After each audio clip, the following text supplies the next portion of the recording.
Ada sebagian orang berpikir kalau dia sudah sholat, dia sudah taubat, dia sudah berzakat, dia sudah berzikir, maka hidupnya akan tenang, hidupnya akan senang, hidupnya akan kenyang, karena dia sudah dekat dengan Allah. Tapi kemudian setelah dia berhijrah, bertaubat, zikir dan sholat, ternyata rezekinya tidak lancar. Lalu kemudian hidupnya penuh dengan kesulitan dan kesusahan. Muncul bertanya-tanya dalam hatinya, mana keadilan Tuhan? Tidak sedikit manusia modern yang awalnya buat dosa maksiat, lalu kemudian bertaubat, kembali lagi, bahkan menjadi, na'udzubillah, menjadi lebih jahat dari sebelumnya. Ini semua berawal dari salah berpikir. Orang yang salah berpikir nanti dia akan salah bicara. Setelah itu dia akan salah berbuat, salah bertindak, salah beramal. Maka dalam Islam kita diajarkan untuk benar dalam berpikir. Kalau kita sudah hijrah, sudah taubat, sudah sholat, sudah zikir, sudah zakat, bukan berarti ujian tidak datang menerpa hidup kita. Faksusil qasasa, sebutkanlah kisah-kisah para nabi. Sebutkanlah satu di antara nabi yang tidak ada ujiannya. Cerita tentang penyakit, tidak ada penyakit yang lebih dahsyat daripada penyakit yang dialami oleh Nabi Ayyub alaihissalam. Bercerita tentang ditolak jamaah, tidak ada nabi yang paling mengerikan ditolak oleh umatnya melebihi Nabi Nuh alaihissalam.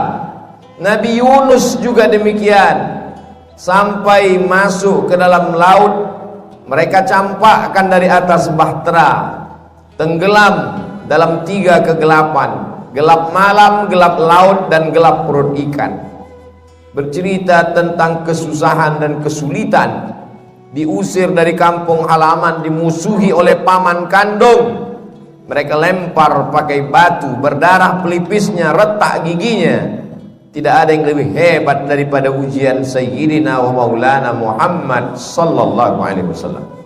Jadi kalau ada orang berpikir kalau kita sudah soleh, sudah baik, hidup ini tidak ada ujiannya, dia sudah salah berpikir. Sholatnya benar, zakatnya benar, puasanya benar, berpikirnya salah.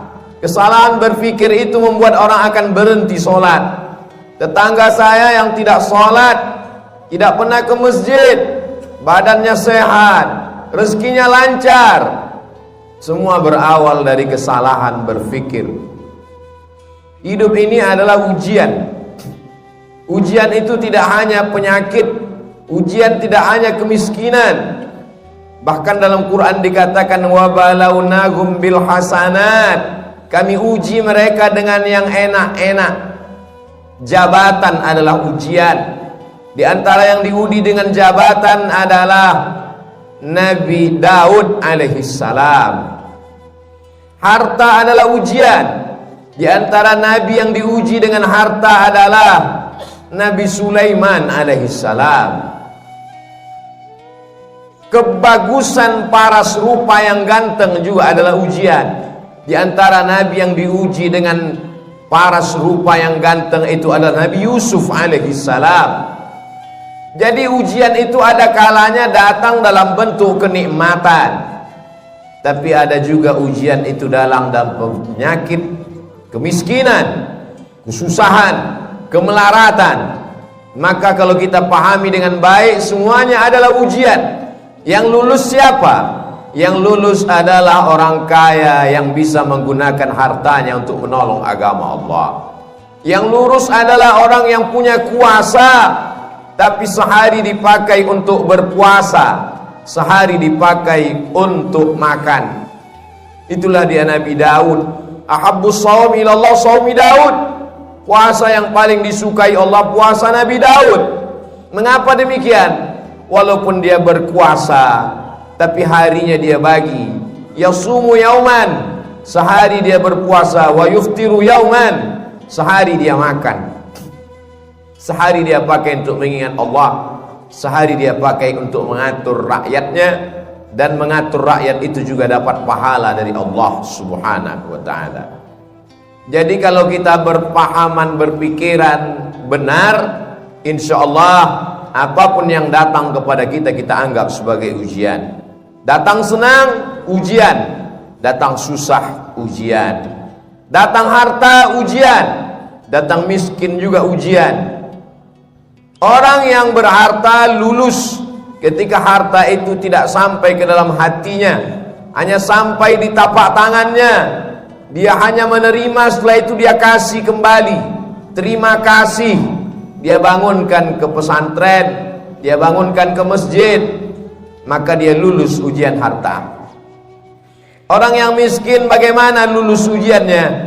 Dia bersabar, tapi dia tetap berusaha, berikhtiar. Ahlus sunnah wal jamaah tidak membiarkan diri dalam kemelaratan. Innallaha la yughayyiru ma biqaumin hatta yughayyiru ma bi anfusihim.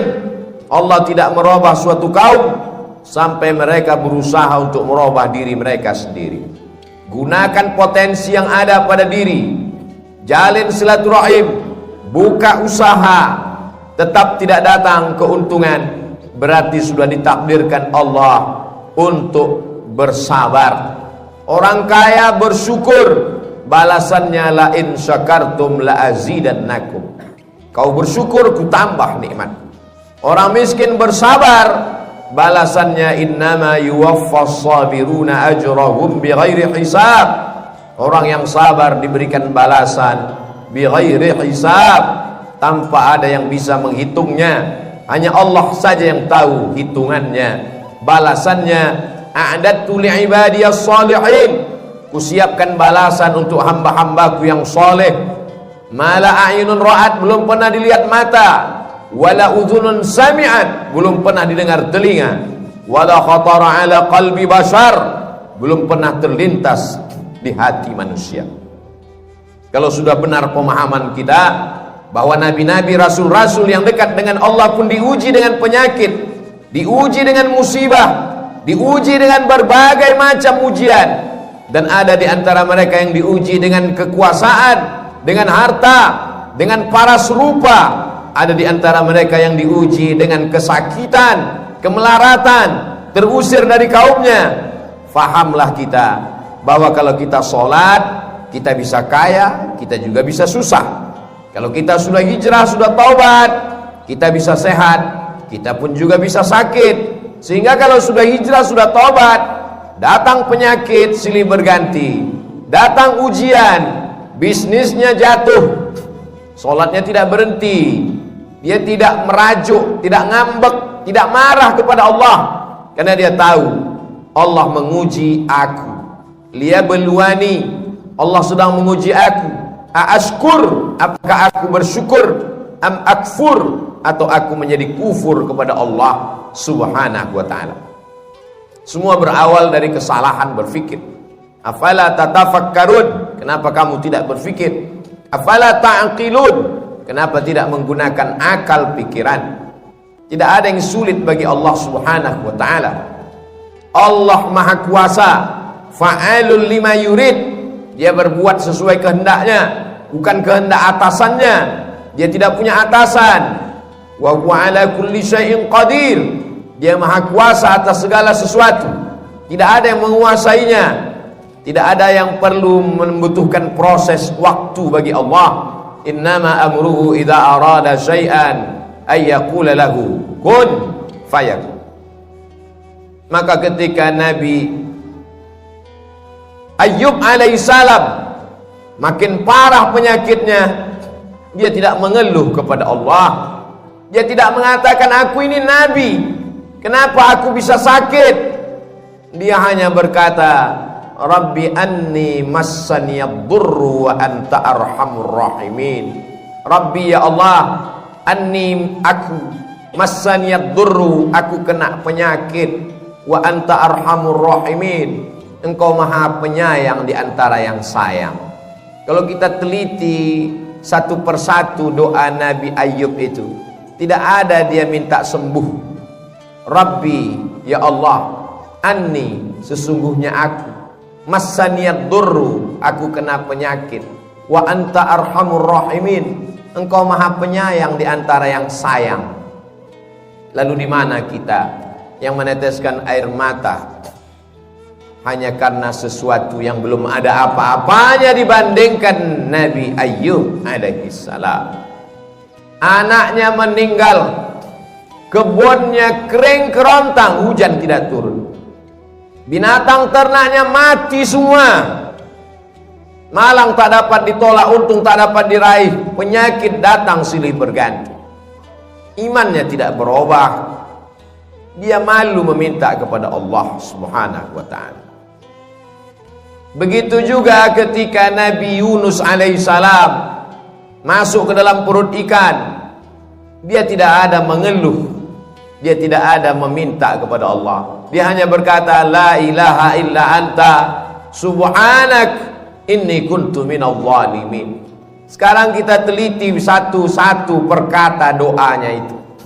La ilaha, tiada Tuhan, illa anta, melainkan engkau, subhanak, maha suci engkau, inni, sesungguhnya aku, kuntu minadh dhalimin, aku termasuk orang yang zalim.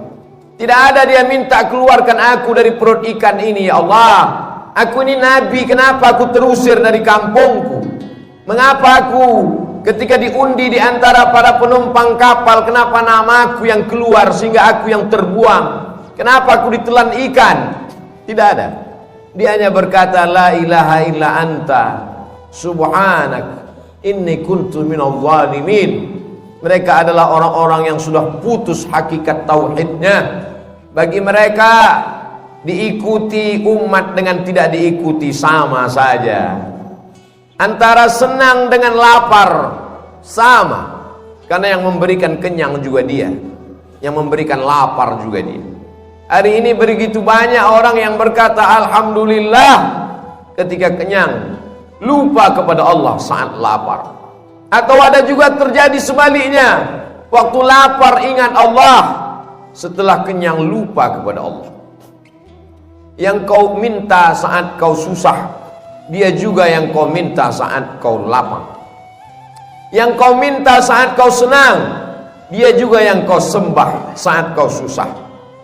Allah, qul huwallah, dialah Allah. Tidak ada Tuhan baik, tidak ada Tuhan jahat. Seperti mereka yang mengatakan ada Tuhan yang baik, ada Tuhan yang jahat. Banyak sekali Tuhan-Tuhan yang disembah. Dalam Islam kita hanya meyakini la ilaha illallah, dialah yang maha baik. Kalau ada sesuatu yang tidak menyenangkan kita datang menimpa kita, menurut kita itu tidak baik, tapi menurut Allah itu baik. Hubungan kita dengan Allah dibangun dengan dua cara. Yang pertama husnuzan, kita sudah berusaha all out mengerahkan segenap potensi diri, terjadi tidak sesuai dengan yang diinginkan, kita hanya mampu berhusnuzan kepada Allah. Berarti Allah punya rencana yang lebih baik, yang lebih indah daripada rencana kita. Puncak daripada hubungan pada Allah adalah ridha. Makanya sebelum matahari terbit, di awal hari kita sudah mengatakan raditu billahi rabba, aku ridha kepada engkau ya Allah. Apapun yang kau berikan kepadaku, aku ridha. Kau berikan sehat, aku ridha. Kau berikan sakit, aku pun ridha. Tapi tetap berusaha berobat. Kau berikan aku kaya, aku ridha. Kau berikan susah, aku tetap juga ridha. Namun tetap berusaha, berikhtiar, membuka segala usaha. Orang yang masuk ke dalam surga itu nanti ditanya Allah, ya ahlal jannah, hai penghuni surga, kamu sudah mendapatkan semua balasan, mau apa lagi? Penghuni surga menjawab, ada satu yang belum kami dapat. Apa? Ridhaka, kami belum dapat ridhamu. Yang lain kami sudah dapat. Kata Allah, yang dapat ridhaku cuma satu, orang yang ridha menerima takdir. Maka maqam yang paling tinggi adalah maqam ridha. Nabi Muhammad sampai ke maqam itu. Wala saufa yu'tika rabbuka fatarda. Allah memberikan apapun yang kau mau. Kenapa? Karena engkau ridha.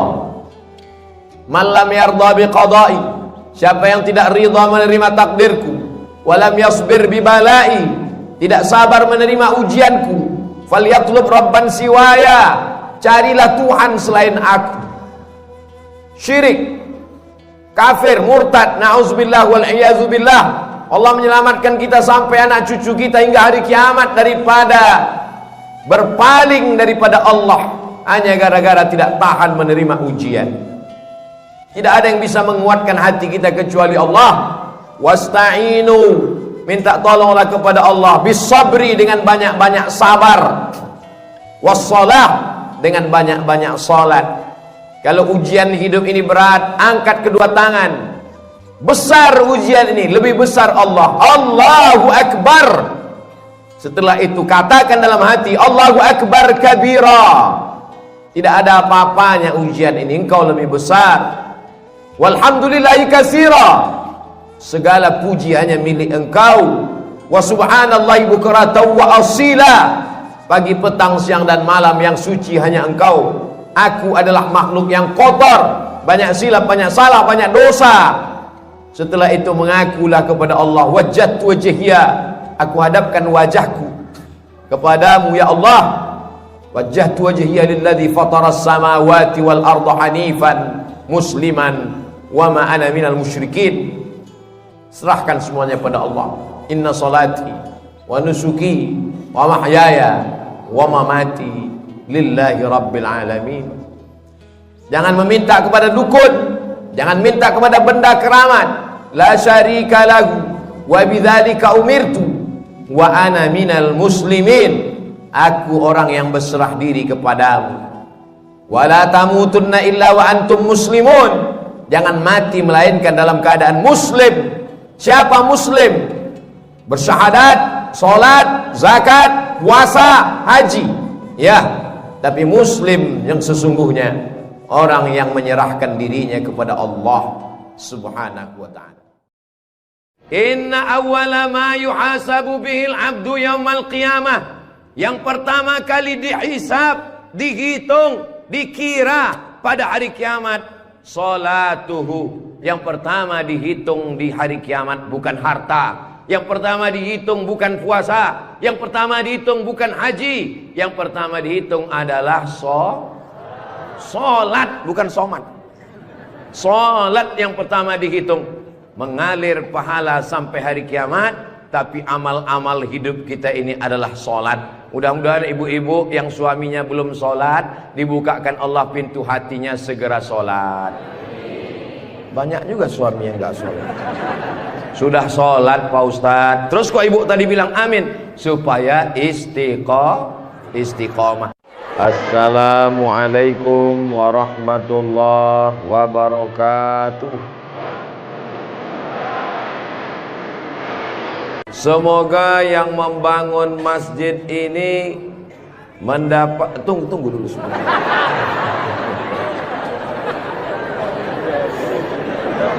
Semoga yang membangun masjid ini dapat aliran pahala sampai hari kiamat. Walaupun belum tahu doanya apa, diaminkan tidak salah. Insya Allah kita yang mengaminkan pun juga diberikan balasan yang sama, insya Allah. Man bana masjidan, siapa yang membangun masjid, banallah mislahu baitan fil jannah, dibangunkan Allah untuknya satu tempat di surga. Doakan supaya Ustadz Abdul Somad sebelum meninggal bisa bangun masjid. Semua yang mengaminkan juga sebelum meninggal sempat bangun masjid. Inilah masjid yang sampai hari kiamat insya Allah tidak akan kosong dari jamaah.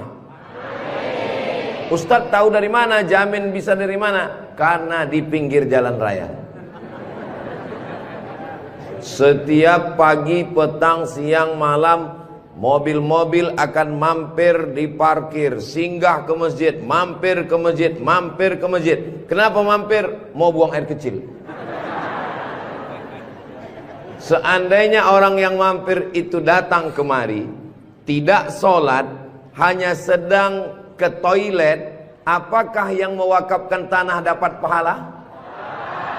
Sedangkan ke toilet, ke WC, buang air besar, buang air kecil, berwudu, minum setetes air keran dia minum di tenggorokan, maka mengalir ke liang lahat ke alam kubur orang yang berwakaf.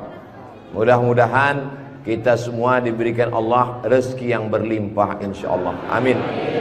Ini masjid bagus sekali. Maka dari tadi saya lihat kaligrafinya, lampunya. Kalaupun kekurangan, tidak ada kekurangan. Semuanya lebih cantik, lebih indah, lebih tinggi, lebih keren, lebih mewah, lebih panas.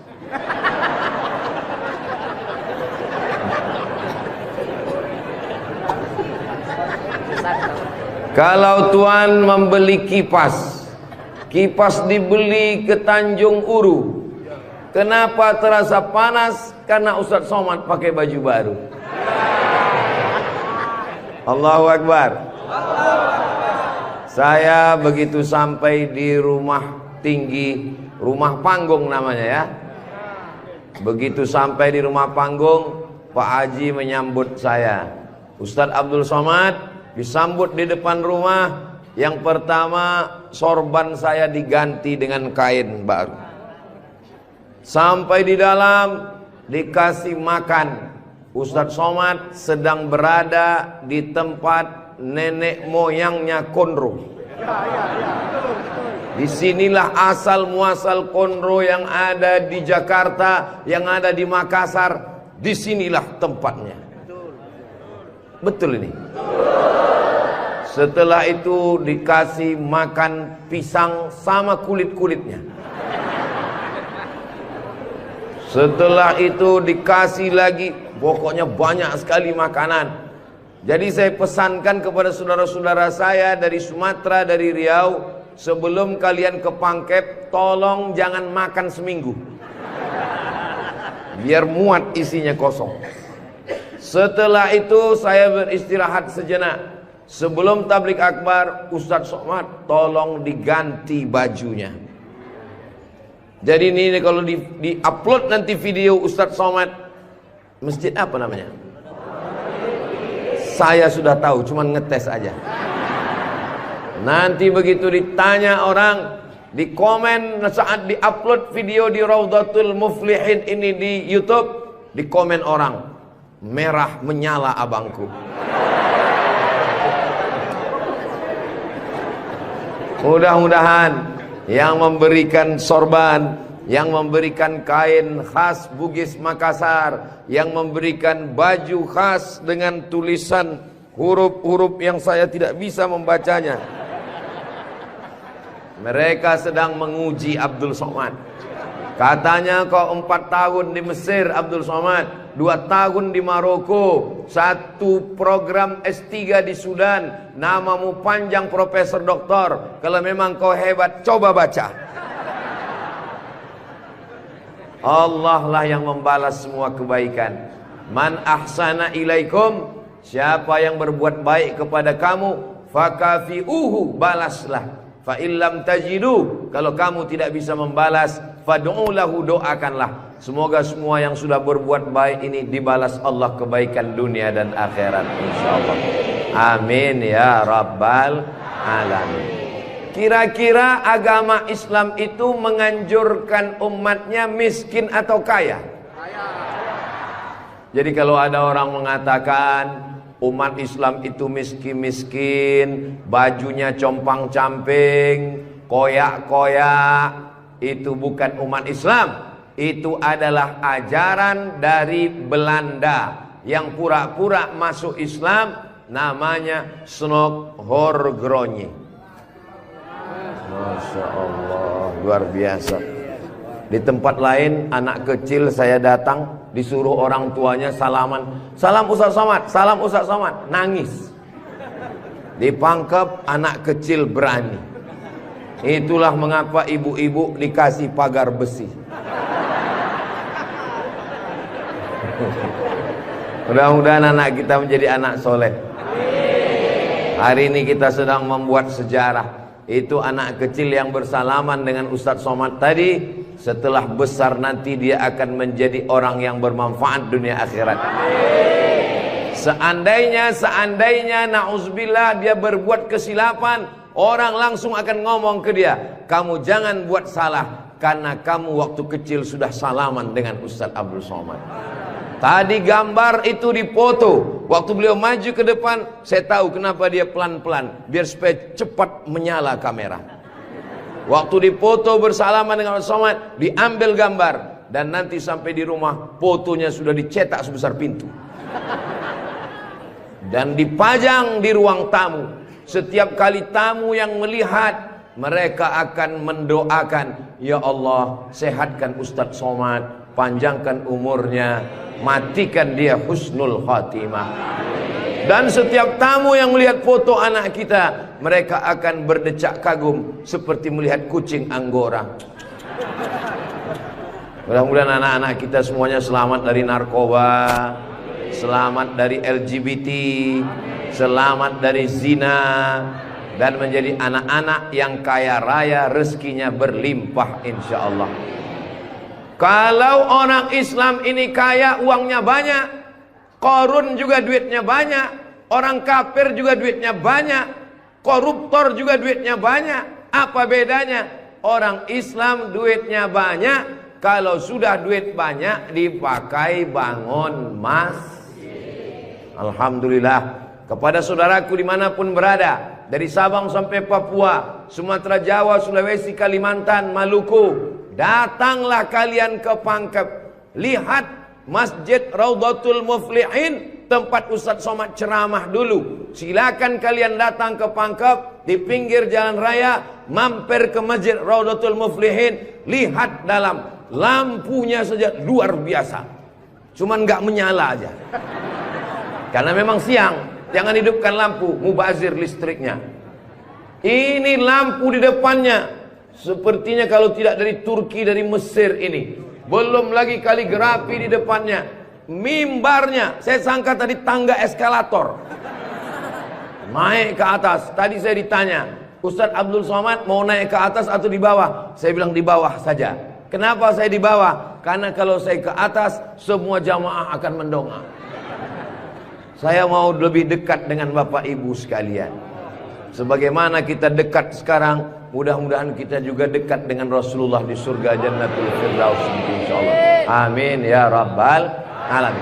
Jadi amal yang pertama, kalau mau mengalir pahalanya, walaupun kita mati, walaupun sudah meninggal, masuk ke liang lahat, tetap dapat pahala sampai hari kiamat, adalah membangun masjid. Ustadz Abdul Somad kalau punya banyak uang, apa yang ingin Ustadz lakukan? Sekolah, sekolah enggak lagi. Titel tidak lagi. Tinggal satu yang belum dapat, almarhum. Lalu apa yang ingin Ustadz lakukan? Ibu juga begitu. Kalau ditanya orang, ibu punya jilbab, baju 3 lemari, meninggal dunia, habis, dibuang orang. Tidak mau anak-anak pakai. Apa kata dia? Dibuka lemari, jadul, ketinggalan zaman. Tapi yang kekal abadi, jangan beli baju banyak-banyak, jangan beli duit buang-buang percuma yang tidak ada manfaatnya. Tabung, simpan, berikan ke masjid. Kalau ada orang bangun masjid, kita support, kita bantu. Bagaimana? Setuju? Siap? Betul? Jujur? Tulus? Jangan ada dusta di antara kita.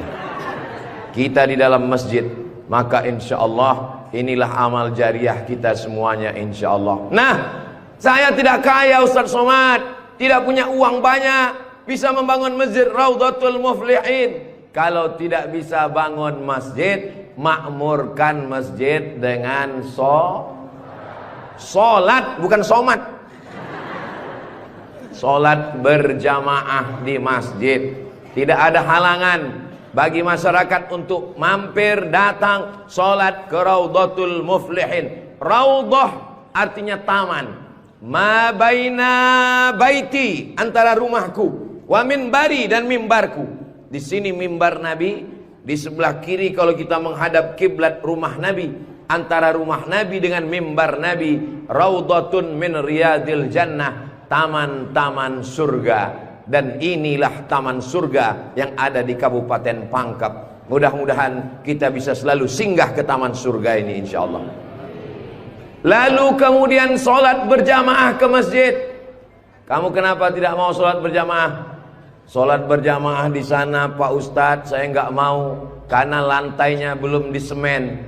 Saya pernah sholat dengan rombongan wali kota. Allahu Akbar. Begitu bangun dari sujud, kening berpasir. Lantainya masih semen kasar. Sengaja bupati wali kota diundang untuk menyelesaikan bangunan. Ada grup nasyid, lagunya ya dana ya dana.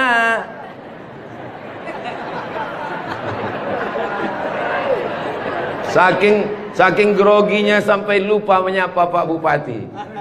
Mudah-mudahan Bapak beserta para pejabat-pejabat di Kabupaten Pangkep diberikan Allah istiqomah iman dan Islam.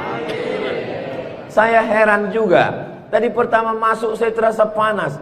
Tiba-tiba berkat doa jamaah kok terasa sejuk. Rupanya kipas angin di belakang. AC langsung. Masya Allah, tabarakallah.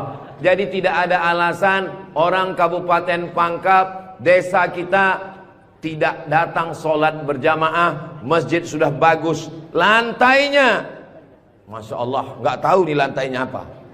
Karpetnya tebal sekali. Saya pernah ceramah, karpetnya tebal. Waktu saya berdiri, hilang jari saya, tenggelam. Tapi sebelum acara, panitia berbisik ke telinga, Ustadz tolong penggalangan dana, karpet masih hutang. Tapi Masjid Raudhatul Muflihin tidak ada bisikan-bisikan. Masjidnya sudah bagus, lantai karpetnya sudah bagus, kaligrafinya sudah mantap, ada tulisan Allah, ada tulisan Muhammad sallallahu alaihi wasallam. Sebagian masjid dilarang menulis kaligrafi Muhammad di samping. Di depan ini ditulis Al-Bari, Al-Musawwir, Al-Wahhab, Ar-Razzaq, Allahu Akbar, Asmaul Husna. Ada tulisan Muhammad sallallahu alaihi wasallam. Kenapa ditulis nama Muhammad bersanding dengan nama Allah Subhanahu wa taala? Nanti macam-macam orang datang mampir. Yang datang mau ke Makassar, yang pergi ke Pangkep, di jalan raya mampir. Bangun masjid enggak ikut, beli karpet enggak ikut, beli lampu tidak ikut, menyelesaikan masjid tidak ikut. Yang pandai cuman mengkritik. Apa ini ada tulisan Muhammad di samping? Nabi Muhammad sallallahu alaihi wasallam jauh jaraknya dengan Nabi Adam alaihissalam. Yang pertama Nabi Adam atau Nabi Muhammad? Nabi Adam, Idris, Nuh, sampai kepada Sayyidina Muhammad sallallahu alaihi wasallam. Tapi ketika Nabi Adam bertobat gara-gara makan buah kuldi, Nabi Adam berdoa. Doanya doa yang paling tua, doa Nabi Adam. Bapak Ibu semua hafal. Rabbana zolamna anfusana wa illam taghfir lana wa tarhamna lanakunanna minal khasirin. Ketika selesai berdoa, Nabi Adam mengatakan, Allahumma inni as'aluka bihaqqi Muhammad, aku memohon kepada engkau berkat nama Muhammad, antaghfirali, ampunkan dosaku. Nabi Adam berdoa kepada Allah menyebut nama Muhammad sallallahu alaihi wasallam. Berkat nama Nabi Muhammad, ampunkan doa dosa-dosaku dalam doaku ya Allah. Allah bertanya kepada Nabi Adam. Allah bertanya kepada Nabi Adam bukan karena Allah tidak tahu. Allah Maha tahu. Ini nama Nabi Muhammad ditulis sampai berapa kali? Muhammad sallallahu alaihi wasallam. Muhammad sallallahu alaihi wasallam. Muhammad sallallahu alaihi wasallam. Muhammad sallallahu alaihi wasallam. Muhammad sallallahu alaihi wasallam. Muhammad Rasulullah sallallahu alaihi wasallam. Muhammad. Ini kenapa nama Muhammad ditulis? Ternyata Nabi Adam ketika berdoa menyebut nama Nabi Muhammad, dan ketika Nabi Adam ditanya, nama siapa yang kau sebut? nama Muhammad. Dari mana kau tahu nama Muhammad? Ketika engkau ciptakan aku dari tanah, engkau tiupkan roh ke dalam tanah, aku pun hidup. Saat aku hidup, aku angkat kepalaku. Dan saat aku angkat kepalaku, aku lihat di tiang-tiang aras tertulis nama Muhammad sallallahu alaihi wasallam. Itulah mengapa di tiang-tiang di dinding masjid kita ditulis nama Muhammad. Supaya apa? Supaya ketika kita melihat, saat melihat solat, assalamualaikum warahmatullah, assalamualaikum warahmatullah. Saat mau pulang, Muhammad sallallahu alaihi wasallam. Oh, jadi itu di jendela itu nak tulisannya Muhammad, Ustaz? Iya, saya baru ini tahu itu tulisannya Muhammad sallallahu alaihi wasallam. Begitulah indahnya kaligrafi. Kenapa di masjid itu ada kaligrafi? Ditulis di masjid kaligrafi supaya ketika kita mata melihat, yang kita ingat adalah Allah, yang kita ingat adalah ayat-ayat Allah subhanahu wa ta'ala. Allahu nurus samawati wal ard, mathalu nurihi kamiskatin fiha misbah, al misbahu fi zujajah, az-zujajatu ka'annaha kawkabun durriyyun yuqadu min syajaratin mubarakah, syajaratin mubarakatin zaitunatin la syarqiyatin wala gharbiyah. Begitulah dituliskan kaligrafi supaya mata kita saat melihat, subhanallah, masya Allah, tabarakallah, la haula wala quwata illa billah. Yang bangun masjid tidak pernah cerita ke saya bangun masjid ini sekian miliar, tidak pernah berkata. Begitu sampai ke masjid, kita yang kagum luar biasa. Di beberapa masjid saya tausiah, dindingnya copot-copot, lantainya belum berkeramik. Masjid Raudhatul Muflihin, keramiknya memanjat sampai ke dinding. Bayangkan itu. Andai ada tukang yang pandai memasang keramik di atap, mungkin mereka keramik juga ini. Ini menunjukkan orang Pangkep ini kaya-kaya. Dari bunyi aminnya seperti nggak yakin. Amin ya Rabbal. Ya Allah, orang-orang Pangkep yang suka bersedekah, berinfak, bangun masjid, pengajian, berikanlah dia rezeki yang banyak berlimpah ya Allah. Amin ya Rabbal alamin. Inna awwala ma yuhasabu bihil abdu yaumal qiyamah. Yang pertama kali dihisab, dihitung, dikira pada hari kiamat, salatuhu. Yang pertama dihitung di hari kiamat bukan harta. Yang pertama dihitung bukan puasa. Yang pertama dihitung bukan haji. Yang pertama dihitung adalah solat, bukan somat. Solat yang pertama dihitung. Mengalir pahala sampai hari kiamat. Tapi amal-amal hidup kita ini adalah solat. Mudah-mudahan ibu-ibu yang suaminya belum solat, dibukakan Allah pintu hatinya segera solat. Banyak juga suami yang gak solat. Sudah solat Pak Ustadz, terus kok ibu tadi bilang amin? Supaya istiqomah. Saya tidak perlu mengajak jamaah untuk solat ke Masjid Raudhatul Muflihin. Kepada seluruh jamaah, datang solat ke Raudhatul Muflihin, gak perlu saya ajak. Kenapa? Beginilah melimpah ruahnya jamaah. Nggak tahu besok subuh gimana. Mudah-mudahan kita istiqomah semua insyaallah. Amin. Itu Ustaz Somad itu ceramahnya tentang solat. Solat. Tadi waktu kami ngumpul asar di sini, dia kok nggak ada. Saya tidur di rumah Pak Haji. Kenapa Ustaz tidur? Ustaz ceramah nyuruh orang solat. Karena saya sudah jamak takdim di Masjid Pondok Pesantren Dr. Abdul Hakim Jurumiyah. Beliau adalah senior kakak kelas saya. Kami sholat tadi di sana. Untuk apa Ustaz jelaskan di sini? Supaya jangan ada fitnah di antara kita. Ustaz Abdul Somad ini jangan-jangan dia menuduh kami tukang fitnah. Bukan menuduh fitnah. Maklum, ini kan akan diupload, nanti ditampilkan gambar foto. Tadi waktu kalian sholat asar, ada Ustaz Somad itu sholat di Raudhatul Muflihin. Enggak ada sholat. Itu ngomong aja sholat. Dia sendiri enggak sholat. ibu bapak akan menjawab, Ustadz Somad sudah sholat. Di mana? Enggak tahu. Di pondok pesantren Mambaul Ulum. Mudah-mudahan anak-anak kita yang di pondok pesantren itulah yang akan memakmurkan sholat berjamaah, jadi khotibnya, jadi imamnya insyaallah. Amin. Saya sholat, masjidnya pinggir jalan, lebih banyak batuknya daripada ayatnya. Alhamdulillah.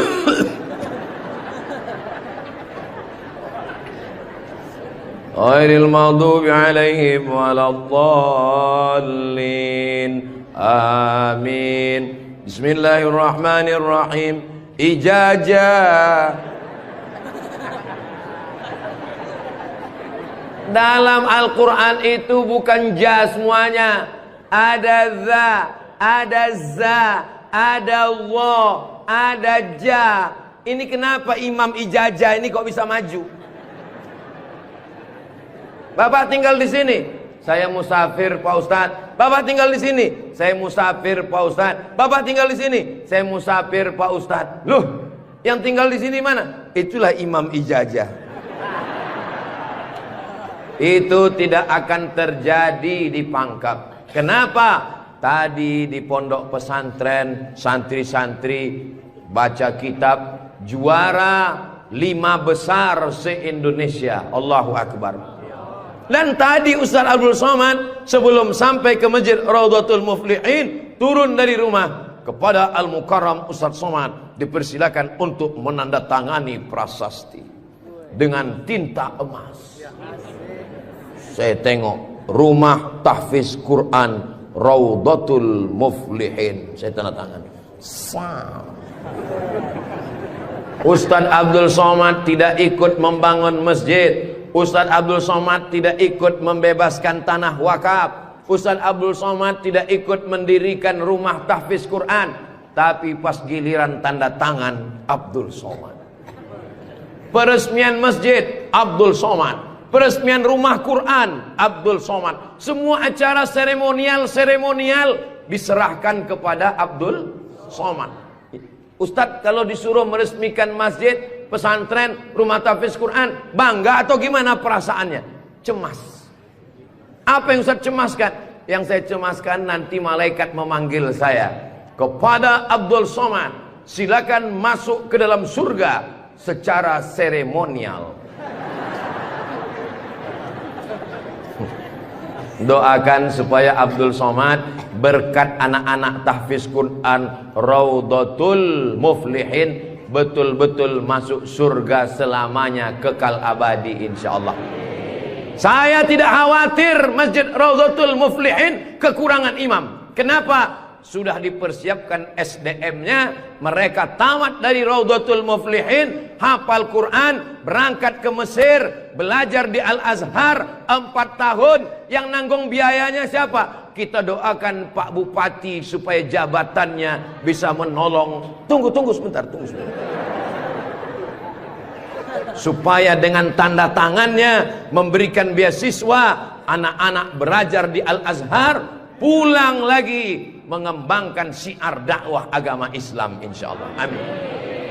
Ustaz Somad, kalau bisa jangan ceramah suara menggelegar. Ustaz Somad pergi ke Kalimantan Utara, pulang lagi pergi ke Sulawesi Selatan, pulang lagi pergi ke Bengkulu, pulang lagi. Ustaz jangan banyak ceramah, Ustaz istirahat. Nanti kalau Ustaz ceramah nggak berhenti, kalau Ustaz mati yang menggantikan siapa? Yang menggantikan sudah siap santri-santri Raudhatul Muflihin. Allahu Akbar. Begitu Bapak Ibu, kalau nanti ada orang yang cemas, khawatir, Ustaz Somad itu kesana kemari, kira-kira dia makan apa ya? Makan pisang hijau. Ustaz Somad itu kesana kemari, kira-kira minumannya apa ya? Teh manis. Ustaz Somad itu kesana kemari, nanti kalau dia mati bagaimana? Jangan khawatir, anak-anak kita di rumah tahfiz Quran itulah yang akan suaranya menggelegar naik ke atas mimbar insyaallah. Amin ya rabbal. Ada tahfiz Quran, hafal Quran, hebat bahasa Arab, tapi tidak disediakan tempat mengajarnya. Ada masjidnya bagus, tapi tidak disiapkan imamnya. Ini alhamdulillah dua-duanya ada. SDM manusianya ada, bangunannya ada, komplit dan sempurna. Maka beruntunglah Bapak Ibu yang ada di sekitar Masjid Raudhatul Muflihin ini insyaallah. Amin ya rabbal. Muflihin artinya menang. Siapa orang yang menang itu? Alladzina yu'minuna bil ghaib wa yuqimuna shalah wa mimma razaqnahum yunfiqun walladzina yu'minuna bima unzila ilaika wa ma unzila min qablika wa bil akhirati hum yuqinun ulaika ala hudam min rabbihim wa ulaika humul muflihun. Itulah dia orang yang beruntung. Orang beruntung orang yang rumahnya besar, orang yang beruntung orang yang mobilnya mahal, orang yang beruntung orang yang cincinnya banyak. Bukan karena rumah besar tinggal, mobil mahal tinggal, cincin gelang tinggal. Yang mengalir sampai hari kiamat adalah Masjid Raudhatul Muflihin. Ibu, kalau saya tanya, jangan tersinggung ya Bu. Boleh saya nanya Bu? Kira-kira kalau ibu meninggal, gelang emasnya dibawa atau tinggal? Cincinnya dibawa atau tinggal? Untuk siapa? Ibu nggak usah jawab, karena mereka sudah senyum menerimanya. Jangan undang lagi Ustaz Abdul Somad ke Pangkep. Ini Ustaz Abdul Somad, ini Ustaz adu domba provokator, merusak hubungan antara suami istri. Saya tidak bermaksud merusak hubungan cinta kalian, Besti. Maksud saya, silakan punya cincin. Saya pun punya cincin juga. Silakan punya gelang. Saya pun punya jam tangan juga. Silakan punya jilbab yang bagus. Saya pun topi saya bagus semua. Mereknya Casio. Dikasih orang Sulawesi Selatan. Tapi jangan lupa, itu semua akan tinggal. Harimau mati meninggalkan belang. Gajah mati meninggalkan gading. Manusia mati meninggalkan kredit. Rumah kredit, mobil kredit, panci kredit. Yang kekal abadi beda dengan orang Pangkep. Harimau mati meninggalkan belang, gajah mati meninggalkan gading. Orang Pangkep meninggalkan Masjid Raudhatul Muflihin. Ustaz Somad dari tadi yang disebut Raudhatul Muflihin. Memang kita di Raudhatul Muflihin. Motivasi. Tapi kami kan udah bangun masjid Pak Ustaz. Memang orang Raudhatul Muflihin sudah bagus masjidnya. Tapi saudara-saudara kita yang lain, rumah bagus-bagus, masjid seperti sarang merpati. Rumah bagus-bagus, masjid seperti kandang ayam. Ini yang mau saya kasih tahu. Ini tolong tim ambil gambar masjid ini, ambil gambar lampunya, ambil gambar kaligrafinya, ambil gambar masjid ini dari luar, ambil gambar mimbarnya. Kita akan posting di Instagram yang followernya 9 juta itu. Maksudnya yang belum follow lah. Kita ini tidak ada riak, tidak ada maksud apa-apa. Untuk syiar dakwah saudaraku yang ada di Sumatera, di Kalimantan, di Bengkulu, di Maluku, di Papua, silakan jalan-jalan ke Sulawesi Selatan, mampir ke Pangkep, singgah di Masjid Raudhatul Muflihin, tanya berapa biaya masjid ini, supaya kalian tahu nanti apa yang akan kalian tinggalkan kalau sudah mati menghadap Allah Subhanahu wa ta'ala. Kalau kaki berjalan jangan dijinjit. Kalau dijinjit nanti berbekas. Sudah lama Abdul Somad ke masjid-masjid, baru di Raudhatul Muflihin ada di dalamnya kulkas. Betul kulkas? Hah? Kulkas. Di mana-mana masjid itu selalunya kotak besar di depan pintu, kotak sedekah. Tapi di Raudhatul Muflihin kulkas. Apa maksudnya ini? Ini mengamalkan hadis Nabi Muhammad sallallahu alaihi wasallam. Jangan sampai nanti ada orang masuk ke Masjid Raudhatul Muflihin, melihat kulkas, lalu dia foto di samping kulkas. Ini salah satu contoh bid'ah. Karena di zaman Nabi tidak ada masjid pakai kulkas. Datang seorang sahabat namanya Sa'ad. Siapa namanya? Sa'ad. Sa'ad artinya bahagia. Dia bertemu dengan Nabi. Ya Rasulullah, ummi matat, ibu saya meninggal. Apa atasaddaqu anha? Apakah boleh saya bersedekah? Kata Nabi, silakan bersedekah. Apa sedekah yang paling afdal? Memberikan air minum. Hebatnya Masjid Raudhatul Muflihin, jamaah disediakan kulkas. Tolong jangan dibawa pulang. 24 jam. 24 jam masjid terbuka. Kalau bahasa Bugis Makassarnya 24 hours. Kadang masjid banyak, kalau sudah malam tertutup, tapi masjid dibuka. Ini menunjukkan bahwa Pangkep ini aman untuk investasi. Silakan datang.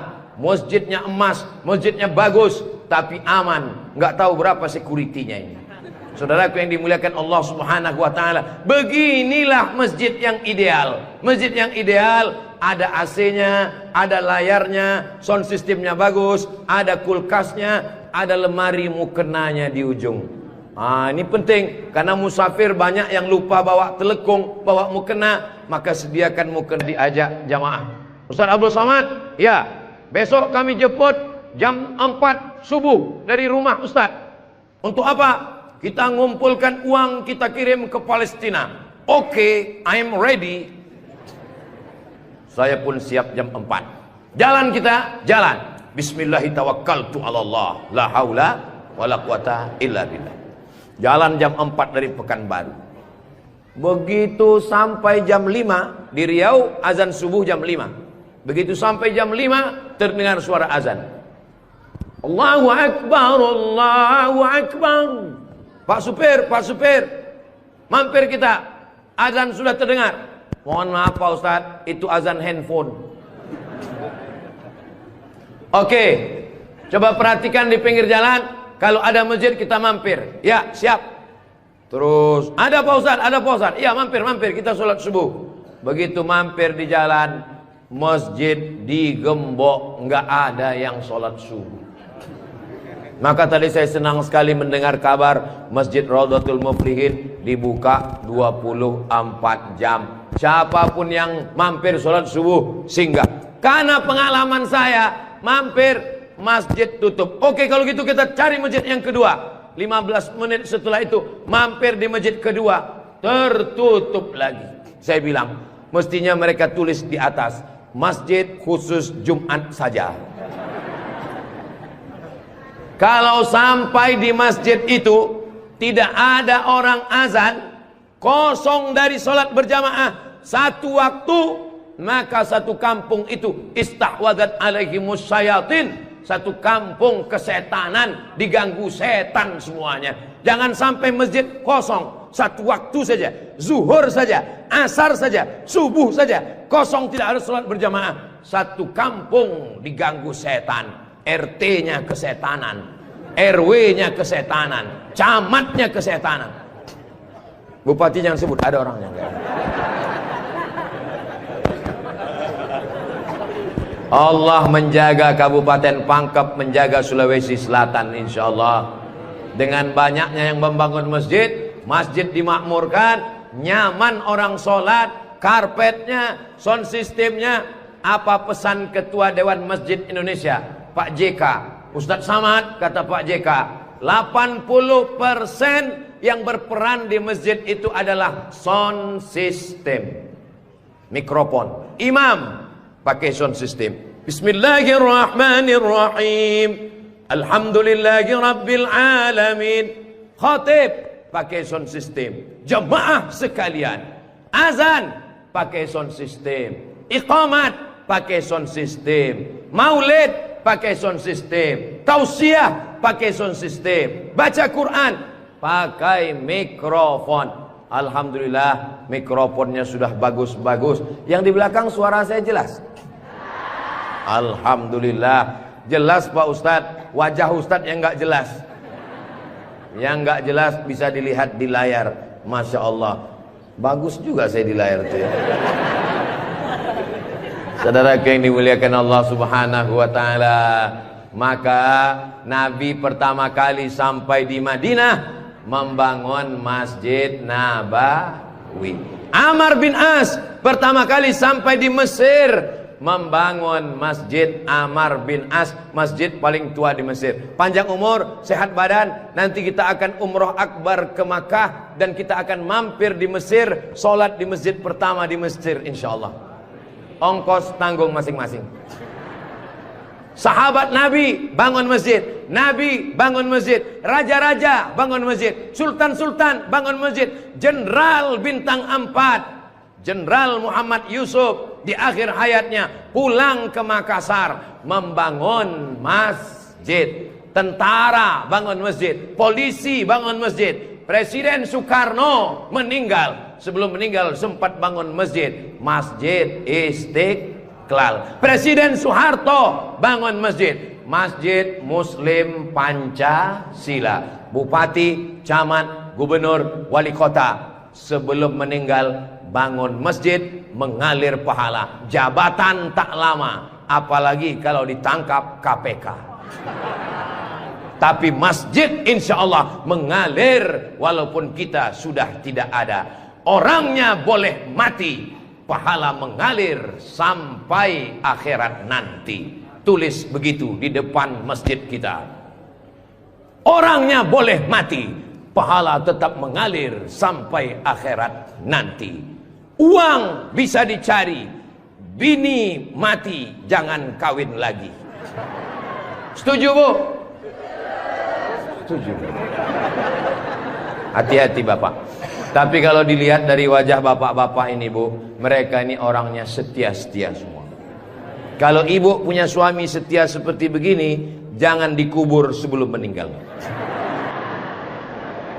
Mudah-mudahan ibunya istiqomah, bapaknya istiqomah, ibunya istri solihah, bapaknya rumah tangga, kepala rumah tangga yang baik. Lahirlah anak-anak yang soleh dan solihah menjadi harapan. Dia suruh bangun masjid, saya nggak punya uang Pak Ustadz.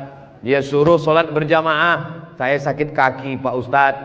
Dia suruh beli karpet, di rumah saya cuma tikar Pak Ustadz. Dia suruh beli kulkas, saya nggak punya uang Pak Ustadz. Jangan berkecil hati, Allah Maha Adil. Yang punya uang bangun masjid, nggak bisa bangun masjid, sholat ke masjid. Yang tidak bisa sholat ke masjid, hanya bisa duduk di rumah. Ada amalan yang luar biasa, tidak pakai uang, tidak jalan kaki, tutup mata, hanya menggerakkan lidah. Amal itu bernama zikir. Berzikir aja di rumah. Saya nggak bisa sholat Pak Ustadz, zikir. Masa nggak bisa sholat duduk? Duduk di kursi. Nggak bisa duduk di kursi Pak Ustadz, baring, arah ke kiblat. Kepala di sini, miring ke kiblat. Saya nggak bisa miring Pak Ustadz, sakit, telentang, pakai isyarat mata. Allahu Akbar, Allahu Akbar. Nggak bisa lagi Pak Ustadz, kami sholatkan.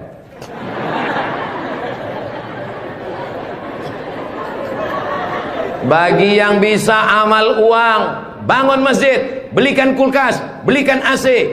Nggak bisa bangun masjid, sholat ke masjid. Nggak sanggup datang sholat ke masjid, jangan berkecil hati. Ada amalan yang luar biasa. Ya Rasulullah, apa amal kami? Antufariqad dunya, kau mati meninggalkan dunia, lidahmu dalam keadaan basah berzikir. Subhanallah, subhanallah, subhanallah. Zikir yang kita baca tadi, subhanallah, alhamdulillah, la ilaha illallah, Allahu akbar, la haula wa la quwata illa billah. 5. Dalam satu zikir ada 5. Subhanallah, alhamdulillah, wa la ilaha illallah, wallahu akbar, wa la haula wa la quwwata illa billahil aliyyil azim. Ustaz, saya nggak suka zikir yang pakai lagu-lagu, lantun-lantun. Saya nggak suka nyanyi-nyanyi. Subhanallah walhamdulillah wa la ilaha illallah wallahu akbar, subhanallah walhamdulillah. Saya nggak suka zikir yang pakai suara kuat-kuat.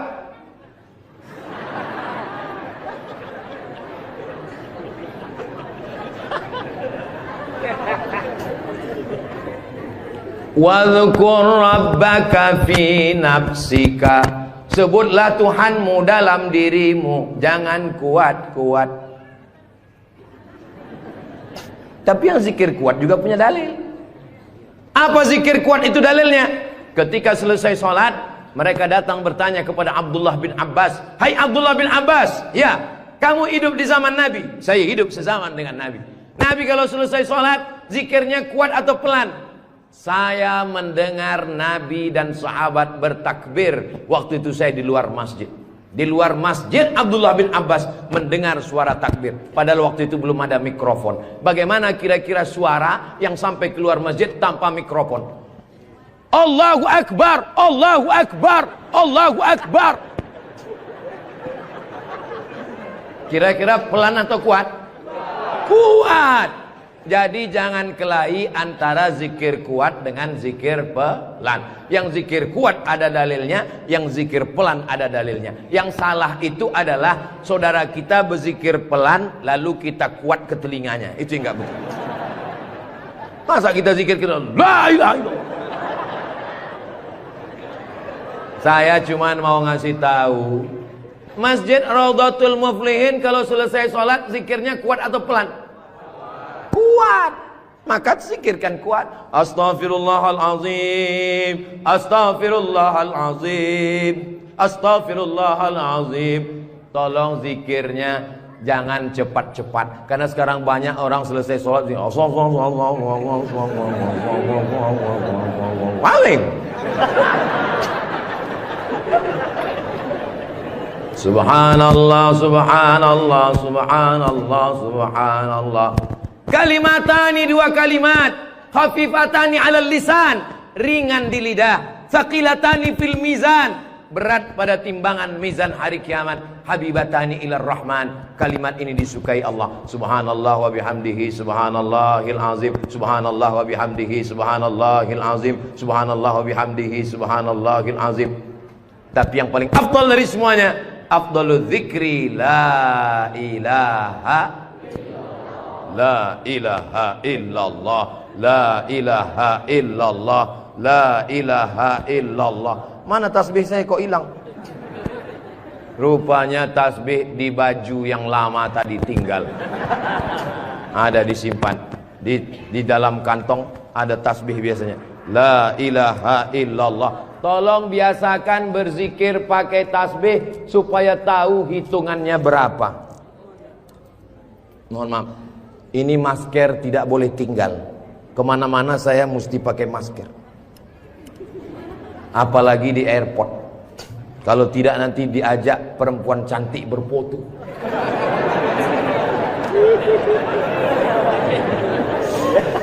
Dulu waktu muda nggak ada yang ngajak foto. Sekarang sudah tua. Ini namanya viral terlambat. Berzikir usahakan 100. Banyak orang berzikir baru 10 sudah berhenti. Kalau tidak bisa ramai-ramai di rumah, bangun malam istighfar 100. Astaghfirullahalazim, astaghfirullahalazim, astaghfirullahalazim.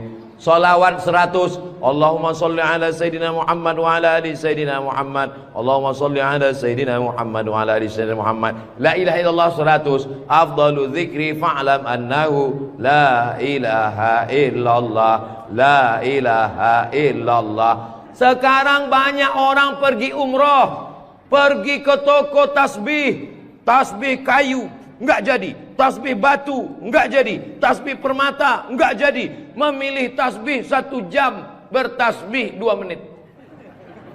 Beli tasbih 100, pulang ke kampung, bagi ke kawan, bagi ke tetangga, bagi ke teman, bagi ke saudara. Begitu selesai, tinggal 1 disangkutkan di mobil. Mobilnya yang bertasbih. Judulnya ketika mobil bertasbih. Mobil masuk surga.